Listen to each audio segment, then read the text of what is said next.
ಮೊದಲು ಈ ವಿಡಿಯೋ ನೋಡಿಕೊಂಡು ಬನ್ನಿ, ಆಮೇಲೆ ಮಾತನಾಡೋಣ. बीजेपी आया, अभी तक मेरा ड्राइवर लोग का बहुत अच्छा है. कितना टोल देना पड़ता था? 200 रुपए. आज से तो बंद हो गया. हाँ जी. कैसा लग रहा है आप लोग? बहुत अच्छा लगा सर, बहुत अच्छा लगा. पहले आसाम जाने का बहुत तकलीफ है, बहुत तकलीफ है रास्ता पे. अभी कोई तकलीफ नहीं है. बेंगोल पे कैसा तकलीफ था? अच्छा है. न पहले कैसा था? पहले खराब तो बीजेपी के पहले खराब था. हाँ, बीजेपी ये केपी आ गया सेंट्रल है. अच्छा है. कल के बाद अच्छा हो गया. पूरा ऑल ओवर इंडिया में अच्छा होगा. कुछ प्रॉब्लम नहीं है. बीजेपी अच्छा है. आपका नाम क्या है? शिव कुमार. कहाँ से आप? तमिलनाडु.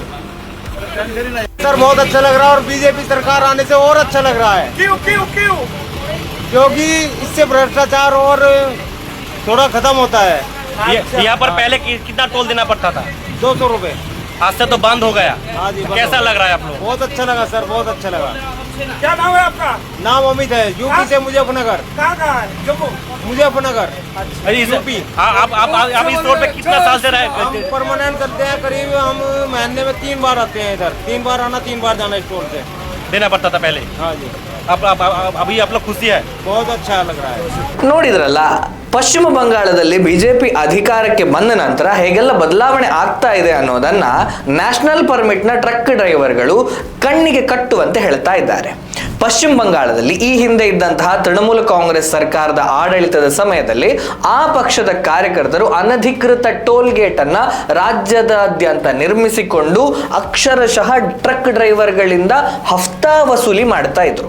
ಒಂದು ವರದಿಯ ಪ್ರಕಾರ ಟಿಎಂಸಿ ಅಧಿಕಾರಾವಧಿಯಲ್ಲಿ ಪಶ್ಚಿಮ ಬಂಗಾಳದಲ್ಲಿ ರಾಜ್ಯದಾದ್ಯಂತ 1800ಕ್ಕೂ ಹೆಚ್ಚು ಅನಧಿಕೃತ ಟೋಲ್ ಗೇಟ್ಗಳು ಕಾರ್ಯನಿರ್ವಹಿಸ್ತಾ ಇದ್ವಂತೆ.